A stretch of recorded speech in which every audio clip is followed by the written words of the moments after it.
आज हम लोग यहाँ पर पहले श्री गणेश और बाद में देवी की पूजा करने के लिए एकत्रित हुए हैं। श्री गणेश को इस महाराष्ट्र में विशेषतः बहुत माना जाता है, क्योंकि यहाँ पर स्वयंभू अष्टविनायक है। अब लोग ये भी कह सकते हैं कि गणेश नाम की कोई चीज़ नहीं थी, और ये भी कह सकते हैं कि ये स्वयंभू अष्टविनायक नहीं। लेकिन आप जब आत्म साक्षात्कार को प्राप्त करते हैं, जब आप चैतन्य को प्राप्त करते हैं तो आप पूछ सकते हैं कि क्या ये स्वयंभू है, क्या यह वास्तविक पृथ्वी तत्व ने बनाई हुई चीज़ है।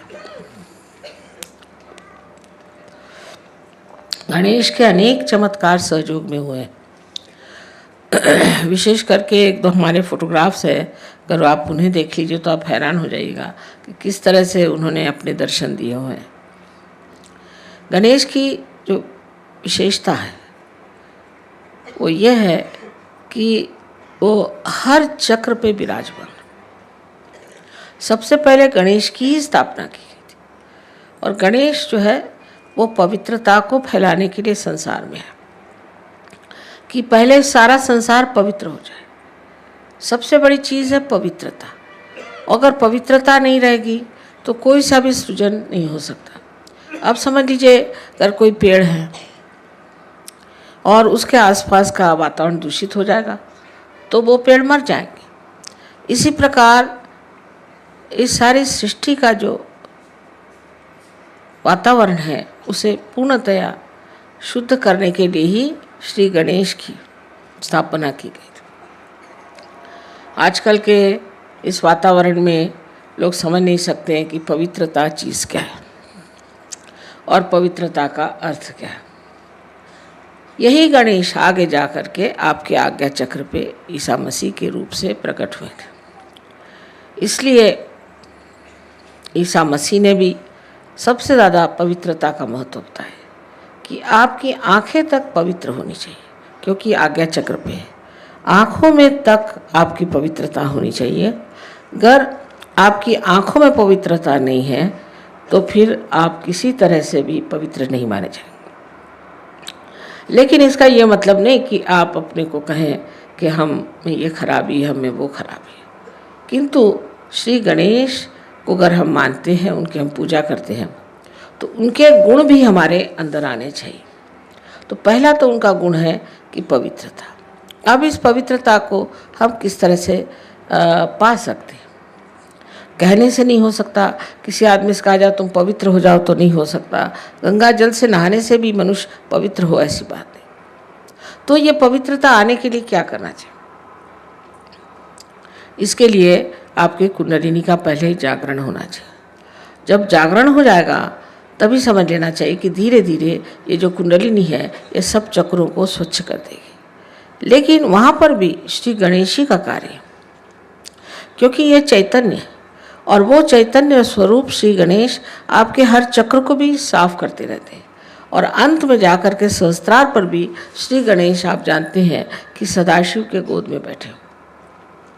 ये जो भी चीज़ें हम लोगों को लगती हैं कि पौराणिक है, मैथोलॉजिकल है, ये सब की सत्यता सहयोग भी आप प्राप्त कर सकते हैं। पहले आपको केवल सत्य को प्राप्त करना चाहिए, एब्सोल्यूट ट्रूथ को। उसके बाद आप कोई भी सवाल पूछें, उसका जवाब सही माने में आपके उंगलियों के ऊपर आ जाएगा। आप इसे जानेंगे कि सत्य क्या है। किसी भी चीज़ को कह देने से कि असत्य है, वो चीज़ असत्य नहीं होती। उसकी खोजबीन करनी चाहिए।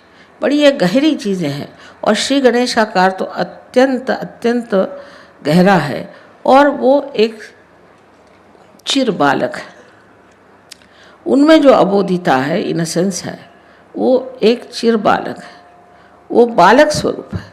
क्राइस्ट ने कहा है कि if you have to enter into the kingdom of God you have to become like children. इसका मतलब बच्चों में जो निश्चल स्वभाव होता है वो हमारे अंदर आना चाहिए। लेकिन वो ज़बरदस्ती करने से या कुछ रोज़ की अभ्यास करने से नहीं जाएगा। अगर आप ज़बरदस्ती करेंगे तो आपका अहंकार बढ़ जाएगा। अगर आप ये कहेंगे कि हम बड़े पापी हैं, हमने बड़े पाप किए, हम बड़े खराब हैं, तो आपका प्रति अहंकार बढ़ जाएगा। दोनों तरह से ये गलत बात है। तो इसके लिए करना क्या चाहिए? करना ऐसा चाहिए कि अपनी कुंडलिनी का जागरण पहले कर लें। कुंडलिनी के जागरण से आप दूसरे आयाम में, दूसरे डायमेंशन में उतरते हैं। दूसरे डायमेंशन में उतरते साथ धीरे धीरे अंदर से ही ये स्वच्छता होती रहती है।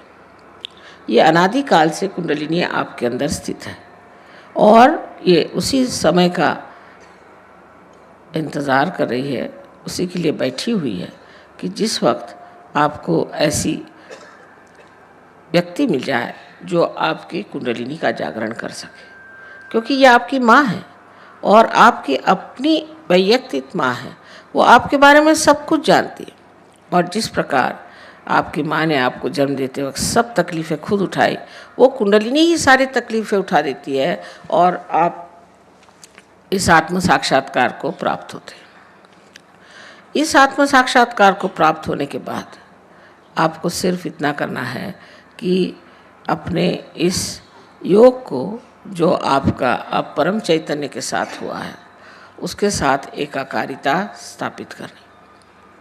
चारों तरफ हम लोग देखते हैं, फूल देखिए कितने सुंदर है, सृष्टि कितनी सुंदर है, पर हम कभी सोचते भी नहीं कि ये कैसी बनी, इसको कौन बनाता है। एक फूल के पौधे एक ही ऊंचाई तक बढ़ते हैं, कोई पेड़ एक ही ऊंचाई तक बढ़ते हैं, ये सारा कौन करता है?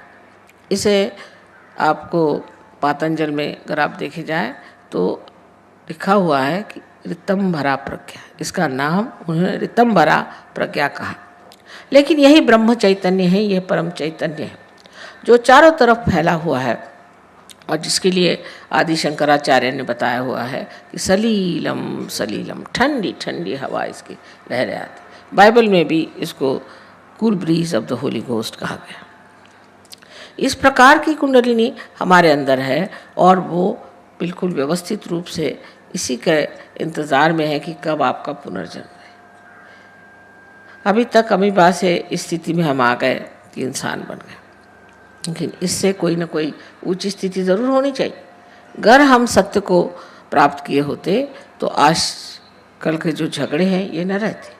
हम सब एक मन से, एक विचार से, एक सत्य के साथ जीते। लेकिन ये जो झगड़े हो रहे हैं इसकी वजह यही है कि हम लोगों ने अभी तक उस केवल सत्य को प्राप्त नहीं किया, और जब तक हम उस सत्य को प्राप्त नहीं करेंगे तब तक उत्क्रांति माने इस एवोल्यूशन की जो चरम सीमा है उसे हमने प्राप्त नहीं किया। उसको प्राप्त किया बगैर हम लोग कभी भी शांति से, सुख से, समाधान से रह नहीं सकते। संसार के जितने भी प्रश्न हैं अधिकतर मनुष्य ने ही खड़े किए हैं। इस मनुष्य के परिवर्तन के लिए श्री गणेश का बहुत कार्य है, बड़ी मेहनत करते हैं। इनके गण हैं इसलिए इनको गणपति कहा जाता है और ये हर समय माँ की सेवा में लगे रहते हैं और हर जगह जहाँ भी ज़रूरत होती है तुरंत दौड़ के जाएंगे और कार्य करते हैं। अब ये सब चीज़ें ऐसी लगती हैं जैसे कोई स्वर्गीय चीज़ें हैं और इसका मनुष्य से कोई संबंध नहीं, लेकिन इसी दुनिया में हम लोग उस स्वर को स्थापित कर सकते हैं जिसकी महिमा शास्त्रों ने गाई हुई है। कोई कठिन बात नहीं है और इसके लिए सिर्फ हमें सज्ज होना चाहिए, मन में शुद्ध इच्छा रखनी चाहिए कि हम इसे प्राप्त करें। ये कोई झूठी बातें नहीं है, ये कोई ऐसी बातें नहीं है कि जिससे किसी को भुलावा डाला जाए, किंतु ये बात सत्य है और इसे हमें प्राप्त करना चाहिए। हम श्री गणेश को नमस्कार करते हैं लेकिन ये नहीं सोचते कि श्री गणेश क्या है, हमारे अंदर कहाँ स्थित हैं, क्या क्या कार्य करते हैं और इनसे हमें क्या क्या प्राप्त करना। दूसरी चीज़ इनसे प्राप्त करना है वो है सुबुद्धि, जिसे विजडम कहते हैं। श्री गणेश में इतनी सुबुद्धि और इतना प्रेम है कि वो जानते हैं कि आप लोग गलती कर रहे हैं, वो जानते हैं कि आप में कुछ दोष है, लेकिन छोटे बच्चे जैसे क्षमा कर देते हैं हर एक चीज़ को। उनको मालूम नहीं किसी से नाराज़ होना, इसी प्रकार वो आपको बहुत क्षमा करते हैं, किसी हद तक काफ़ी क्षमा कर देते हैं, पर जब आप हद से गुजर जाते हैं तब फिर ज़रूर वो नाराज़ हो जाते हैं। तो उनको सिर्फ मानना, मंदिरों में जाना और उन पे पैसे चढ़ाना, उनको पैसे ऐसे कुछ समझ में नहीं आते।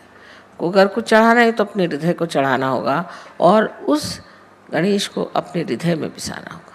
जब तक वो हमारे हृदय में नहीं आएंगे, हमारा जीवन पवित्र नहीं होगा और उस पवित्रता के कारण जो हमें आशीर्वाद मिलने हैं वो नहीं मिलेंगे। इसके अलावा उनमें ये भी शक्ति है कि वो दुष्टों का संहार कर सकते हैं। अगर कोई आपको तंग करे, तकलीफ़ दे, तो वो आपके आसपास लगे रहते हैं। बड़े चमत्कार सहयोग में हुए। अनेक लोगों ने देखा है कि उनके न जाने कितने ही प्रश्न थे वो एकदम से हल हो गए। वो भी काम श्री गणेश का ही है। वो इस तरह से काम करते हैं कि समझ ही नहीं आता कि किस तरह से काम हो गए और उसमें कोई भी त्रुटि नहीं रह जाती। इतने बड़े श्री गणेश अगर हमारे साथ है तो फिर हमें डरने की कौन सी बात है, फिर हमें घबराने की कौन सी बात है। सिर्फ हमें गणेश को वरण करना है और अपने अंदर उन्हें स्थापित करना है।